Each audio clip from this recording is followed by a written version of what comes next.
Kansas-Nebraska Act of 1854, an act to organize the territories of Nebraska and Kansas. Be it enacted by the Senate and House of Representatives of the United States of America in Congress assembled, that all that part of the territory of the United States included within the following limits, except such portions thereof as are hereinafter expressly exempted from the operations of this act, to wit, beginning at a point in the Missouri River, where the 40th parallel of north latitude crosses the same, then west on said parallel to the east boundary of the territory of Utah, the summit of the Rocky Mountains.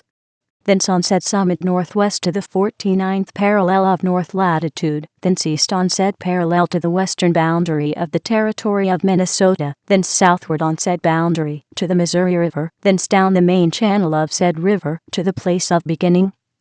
B. And the same is hereby created into a temporary government by the name of the territory Nebraska, and when admitted as a state, or states, the said territory, or any portion of the same, shall be received into the Union, with or without slavery, as their constitution may prescribe at the time of the admission, provided that nothing in this act contained shall be construed to inhibit the government of the United States from dividing said territory into two or more territories in such manner and at such time as Congress shall deem convenient and proper, or from attaching a portion of said territory to any other state or territory of the United States, provided further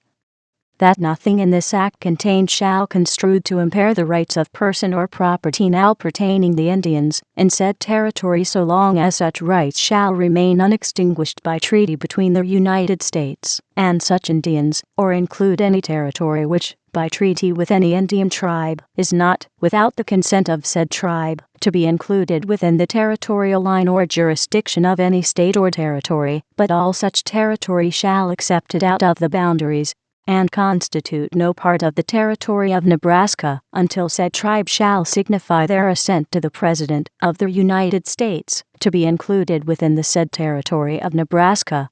or to affect the authority of the government of the United States make any regulations respecting such Indians, their lands, property, or other rights, by treaty, law, or otherwise, which it would have been competent to the government to make if this act had never passed. Section 2. And be it further enacted, that the executive power and authority in and over said territory of Nebraska shall be vested in a governor, who shall hold his office for 4 years, and until his successor shall be appointed and qualified, unless sooner removed by the President of the United States. The governor shall reside within said territory, and shall be commander-in-chief of the militia thereof. He may grant pardons and respites for offenses against the laws of said territory, and reprieves for offenses against the laws of the United States, until the decision of the President can be made known thereon. He shall commission all officers, who shall be appointed to office, under the laws of the territory, and shall take care that the laws be faithfully executed. Section 3. And be it further enacted, that there shall be a secretary of said territory, who shall reside therein, and hold his office for 5 years, unless sooner removed by the President of the United States. He shall record and preserve all the laws and proceedings of the Legislative Assembly hereinafter constituted, and all the acts and proceedings of the governor in his executive department. He shall transmit 1 copy of the laws and journals of the Legislative Assembly within 30 days after the end of each session, and 1 copy of the executive proceedings and official correspondence semi-annually, on the first days of January and July in each year, to the President of the United States, and 2 copies of the laws to the President of the Senate and to the Speaker of the House of Representatives, to be deposited in the libraries of Congress, and in or case of the death, removal, resignation, or absence of the governor from the territory, the Secretary shall be, and he is hereby, authorized and required to execute and perform all the powers and duties of the governor during such vacancy or absence, or until another governor shall be duly appointed and qualified to fill such vacancy. Section 4. And be it further enacted, that the legislative power and authority of said territory shall be vested in the governor and a legislative assembly. The legislative assembly shall consist of a council and House of Representatives. The council shall consist of 13 members, having the qualifications of voters, as hereinafter prescribed, whose term of service shall continue 2 years. The House of Representatives shall, at its first session, consist of 26 members, possessing the same qualifications as prescribed for members of the Council, and whose term of service shall continue 1 year. The number of representatives may be increased by the Legislative Assembly from time to time in proportion to the increase of qualified voters, provided that the whole number shall never exceed 39. An apportionment shall be made as nearly equal as practicable among the several counties or districts. For the election of the council and representatives, giving to each section of the territory representation in the ratio of its qualified voters as nearly as may be, and the members of the council and of the House of Representatives shall reside in and be inhabitants of the district or counties for which they may be elected, respectively.